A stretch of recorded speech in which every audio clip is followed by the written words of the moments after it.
Ba? Ito ang bilo-bilo without sago. Pero, tingnan nyo naman, malalaki ang sago. Diba?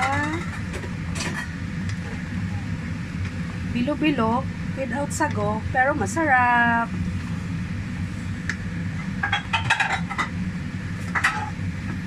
Pinapaano, o, diba?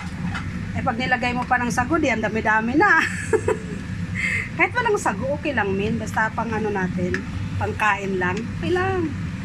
Marami lang naman yung Ang sago naman, pang parami nga yun. Pang benta.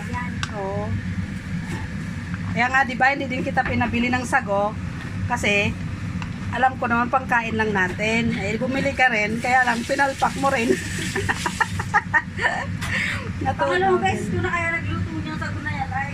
Ngayon, i-add na natin ang ating gata. Ayan.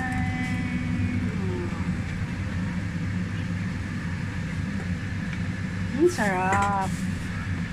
China oil. China oil. Ang aming gata. O, diba, Min? Tignan mo yung kulay. Ngayon. O, diba? Yan ang sago. Bilo-bilo. Ay, bilo-bilo without sago. Ito, pwede mo siyang ilagay. Ang dami, di ba? Di ba? Ang dami. Hati pa tayo sa mga titira. Yan ang aming bilo-bilo. Special bilo-bilo.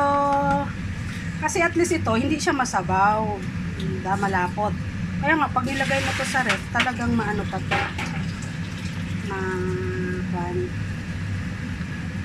Ang ano naman, ang sago naman, pang ano lang yan, pang dagdag, tsaka pang ano, pang decorate. Diba yung iba, may iba-ibang kulay. So, ayan.